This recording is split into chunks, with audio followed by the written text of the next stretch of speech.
Assalamualaikum warahmatullahi wabarakatuh. Perkenalkan, nama saya Nur Afifah, NIM 2020 65050 dari Prodi S1 Teknik Informatika Fakultas Teknik.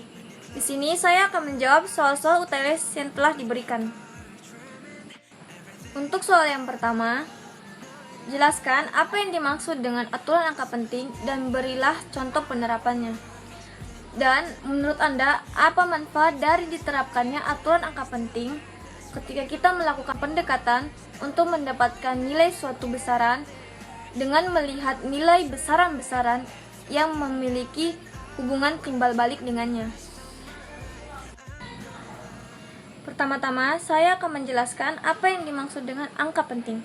Angka penting merupakan semua angka yang diperoleh dari hasil pengukuran yang terdiri dari angka pasti dan satu angka di bagian akhir yang dinamakan angka tafsiran.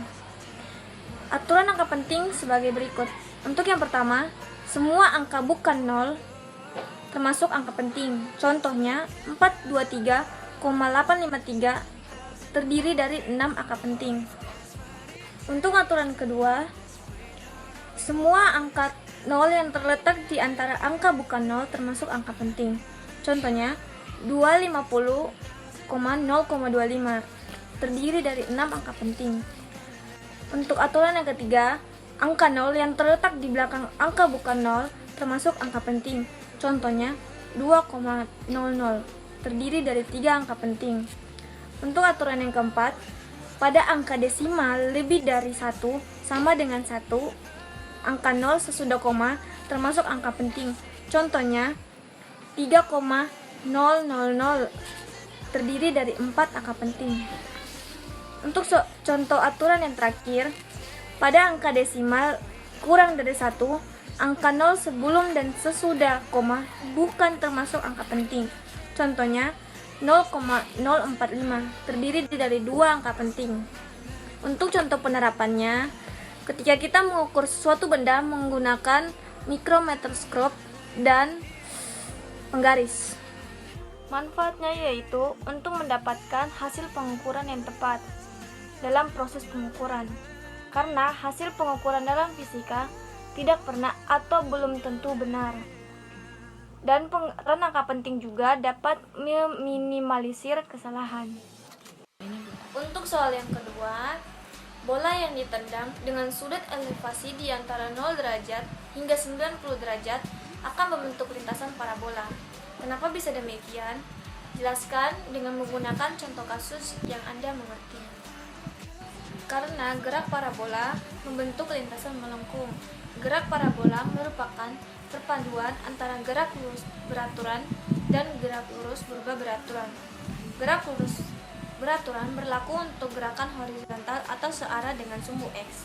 Sementara gerak lurus berubah beraturan berlaku untuk gerakan vertikalnya atau searah dengan sumbu Y.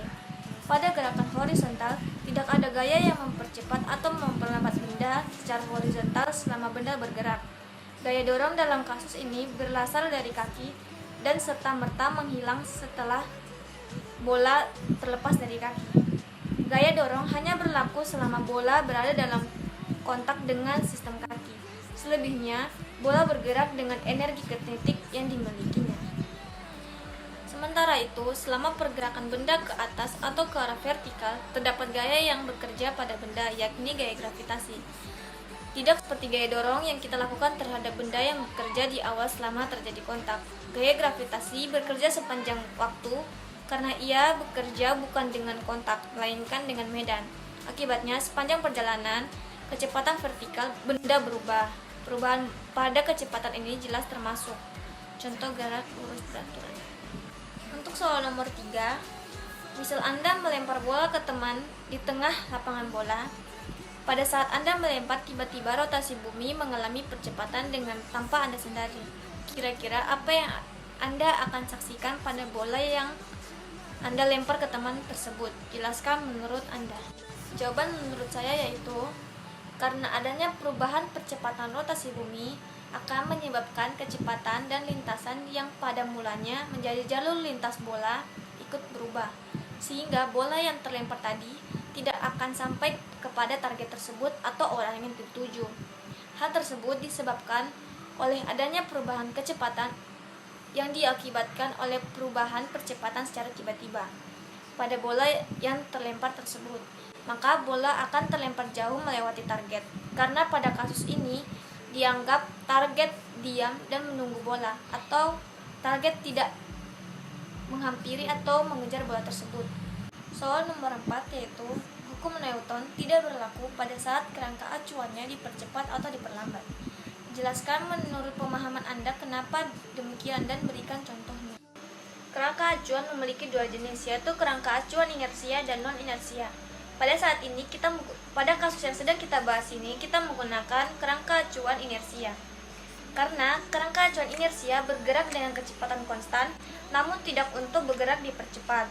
Hal tersebut dikarenakan kecepatan acuan inersia bertransaksi dengan suatu kecepatan konstan, di mana kerangka acuan tersebut tidak berrotasi, melainkan hanya bertransaksi saja, dan pusat koordinatnya bergerak dengan kecepatan konstan di sepanjang garis lurus, atau dengan kecepatan tetap tanpa adanya percepatan.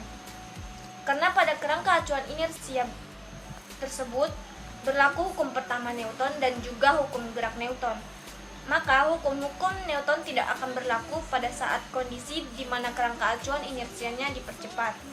Untuk soal yang terakhir, menurut Anda, kira-kira yang akan terjadi di permukaan bumi apabila rotasi bumi dipercepat? Jelaskan dengan menggunakan teori gerak melingkar. Apabila di permukaan bumi terjadi perubahan rotasi bumi, di mana rotasi bumi dipercepat, maka lintasan yang seharusnya ditempuh akan berubah atau berbeda.